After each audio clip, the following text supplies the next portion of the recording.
Friends வாங்க நம்ம முருங்கைக்கீரையை வச்சு ஒரு தொக்கு செய்யலாம். ஸோ சூப்பராக இருக்கும். இது சட்னின்னு கூட நீங்கள் சொல்லிக்கலாம். நம்ம சாப்பாட்டோட இதை வந்து தொட்டு சாப்பிட்டோம்னா சூப்பராக இருக்கும். குழந்தைங்களும் முருங்கைக்கீரையை வந்து நல்லா நம்ம உணவோட சேர்த்துப்பாங்க. ஸோ ஃபஸ்ட்டு வந்து நம்ம முருங்கைக்கீரையை உருவிடலாம். உருவிட்டு நல்லா 2-3 தடவை வாஷ் பண்ணிவிட்டு ஒரு பேன் எடுத்துக்கலாம். அதில் வந்து நான் நல்லெண்ணெய் சேர்த்துக்கிறேன். கடலைப்பருப்பு, உளுத்தம்பருப்பு, சின்ன வெங்காயம், பூண்டு, காஞ்ச மிளகாய், பச்சை மிளகாய் எல்லாத்தையும் வச்சு நல்லா வந்து வதக்கிடலாம். கொஞ்சம் வேர்க்கடலையும் சேர்த்துக்கிறேன், உப்பு சேர்த்துக்கிறேன். ஸோ சேர்த்து நல்லா வதக்கிடலாம். ரொம்ப வதக்கக்கூடாது.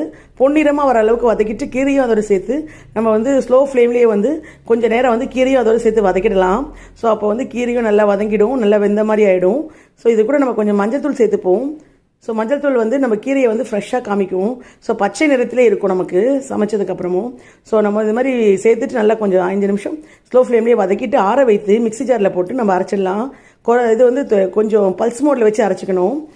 ஸோ இந்த மாதிரி புளியை கொஞ்சம் சேர்த்துப்போம். அது தனியும் சேர்த்து நம்ம வதக்கி அரைச்சிட்டோம். ஸோ இப்போ இதோட வந்து நம்ம